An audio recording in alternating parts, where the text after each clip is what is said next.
చెప్తున్నారు టీటీడీ ఏర్పడినప్పటి నుంచి ఇప్పటి వరకు ఆ పరిస్థితి లేదు. సంస్కరణలు చేస్తామన్నప్పుడు ఇలాంటి విషయాల్లో ఎందుకు ఆలోచించలేదు? ఒకటి. రెండోది, ఎవరైతే ఇలాంటి విధానం తీసుకొచ్చారో ఇవాళ జరిగిన ఇన్సిడెంట్ పైన బాధ్యత తీసుకోవాలని చెప్పి డిమాండ్ చేస్తున్నారు. మనం చూస్తున్న మాజీ చైర్మన్లు కరుణాకర్ రెడ్డి కానీ, సుబ్బారెడ్డి కావచ్చు, లేకపోతే మాజీ మంత్రులు రోజా, అంబటి, ఇట్లా అందరూ కూడా డిమాండ్ చేస్తున్న పరిస్థితి, దీనికి బాధ్యత తీసుకోవాలని కూడా చేస్తున్నారు. సో సంస్కరణలో మార్పులు చేసుకుని వచ్చేటప్పుడు ఇలాంటివన్నీ కూడా పరిగణలోకి తీసుకోవాలా లేదా?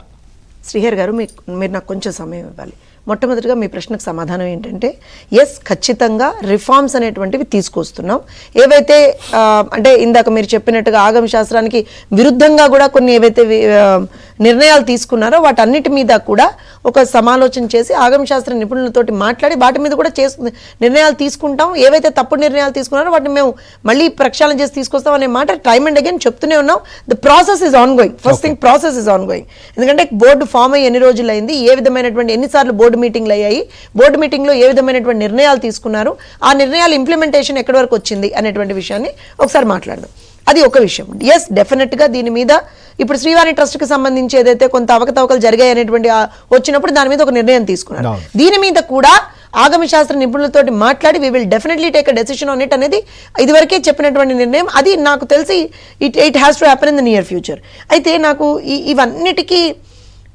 ఇవన్నీ ఒక ఎత్తు అయితే శ్రీహర్ గారు, నాకు అప్పటి నుంచి సాయంత్రం నుంచి కూడా తొలుస్తున్నటువంటి కలిచివేస్తున్నటువంటి ఘటన ఏంటంటే, ఒక మాజీ ముఖ్యమంత్రి అంటే మీరు నాకు దయచేసి సమయం ఎందుకు ఇవ్వాలన్నానంటే, నిజంగా నా కళ్ళలో నీళ్ళు వస్తున్నాయి.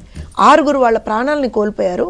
6 కుటుంబాలు కేవలం భగవంతుడిని దర్శించుకోవడానికి రావాలి అని అనుకున్నందుకు వారి కుటుంబ సభ్యుల్ని కోల్పోయి ఇవాళ అగమ్యగోచరంగా వాళ్ళ పరిస్థితి ఉంటే రాష్ట్ర ప్రభుత్వం వాళ్ళ తరఫున నిలబడి, ఇలా ఎప్పుడు జరగల, ఇందాక సార్ మెన్షన్ చేసినట్టు కచలూరు బోర్డు ప్రమాదం తీసుకోండి, అన్నమయ్య ప్రాజెక్ట్ తీసుకోండి, లేకపోతే కల్తీసారా దానివల్ల తీసుకోండి, లేకపోతే విశాఖ పాలిమర్స్ తీసుకోండి, ఏదైనా జంగారెడ్డి కూడా మొడవరి ఉంటే ఏ రోజున కూడా ముఖ్యమంత్రి ఏ రోజున వాళ్ళ దగ్గరికి వెళ్ళాలా, వాళ్ళతో మాట్లాడాలా, అరే వాళ్ళ కనీసం వాళ్ళ సొంత ఎమ్మెల్సీ ఒక వ్యక్తిని చంపేసి శివాన్ని డోర్ డెలివరీ చేస్తేనే మాట్లాడాల. సిగ్గులని సన్నాసులు వాళ్ళు వచ్చి అక్కడికి వెళ్ళి రాజకీయం చేస్తారా? And this is how you go to an ICU అండి. ఇడియట్స్ కాకపోతే ఏమనాలి వాళ్ళని? ఇదా నువ్వు వెళ్ళేది ఐసీయూకి పద్ధతి? ఏం జగన్మోహన్ రెడ్డి, నువ్వు ఒక రాష్ట్రానికి ముఖ్యమంత్రిగా పనిచేస్తావా? ఏం చేసావు? సిగ్గు లేదు? ఇట్లాగా నువ్వు వెళ్ళేది ఒక ఐసీయూకి. And you know what they have done? I will show you the video. ఎందుకు చెప్తున్నాను అని అంటే, వీళ్ళ కుట్రలు నేను బయట పెట్టదలుచుకున్నానండి. ఇది సరే, నేను అందుకే మిమ్మల్ని సమయం అడిగాను. ఇది ఐసీయూలో, ఈ మహానుభావుడు ఐసీయూలో ఉన్నాడండి. 200 మందితోటి. బుద్ధి లేదా నీకు? అసలు మనిషివేనా నువ్వు? పశువులా మీరు? 200 మందితోటి ఐసీయూలోకి వెళ్తావా? అక్కడికి పోయి సెలైన్లు పీకేస్తున్నారు, సెలైన్లకు ఉన్నటువంటి ఆ వైర్లు పీకేస్తున్నారు. ఇడియాటిక్ ఫెలోస్ మనుషుల ప్రాణాలతో చెలగాటమాడుతున్నారు. ఈ విషయం ఎందుకు చెప్తున్నానంటే, దీనికి కూడా కారణం ఉంది. పరామర్శకు వెళ్తున్నామని చెప్పి 200 మందిని తీసుకుని వెళ్ళి ఐసీయూలో ఉన్నటువంటి సెలైన్లు పీకేస్తున్నాడు, ఐసీయూలో ఉన్నటువంటి ఆక్సిజన్ మాస్క్లకు సంబంధించినటువంటి ఇవి తీసేస్తున్నాడు.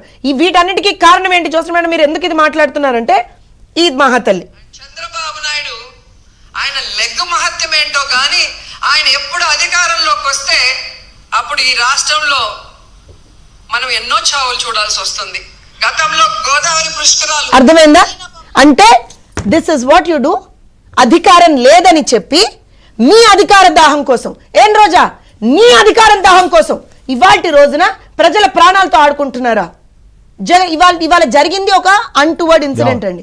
మా ప్రభుత్వ పెద్దలతో సహా అక్కడ నిలబడ్డాం. ఒక్క షోమియా సింగిల్ ఇన్సిడెంట్. రోజా అసలు మనిషేనా? మనిషి పుట్టుకే పుట్టావా నువ్వు? ఇవాళ ఇన్ని మాటలు మాట్లాడుతున్నారు అంటే దిస్ ఈజ్, నేను ఇప్పటివరకు ఈ మాట మాట్లాడలా, కానీ నాకెందుకో అనిపిస్తుంది, ఇందాక రామకృష్ణ గారు కూడా చెప్పినప్పుడు, దీని వెనక కూడా ఏదన్నా కారణం ఉందా? పాలక మండలిని మెలైన్ చేసేటువంటి ఒక ఉద్దేశం కావచ్చు, ప్రభుత్వానికి చెడ్డ పేరు తీసుకొచ్చేటువంటి ఒక ఉద్దేశం కావచ్చు. అరే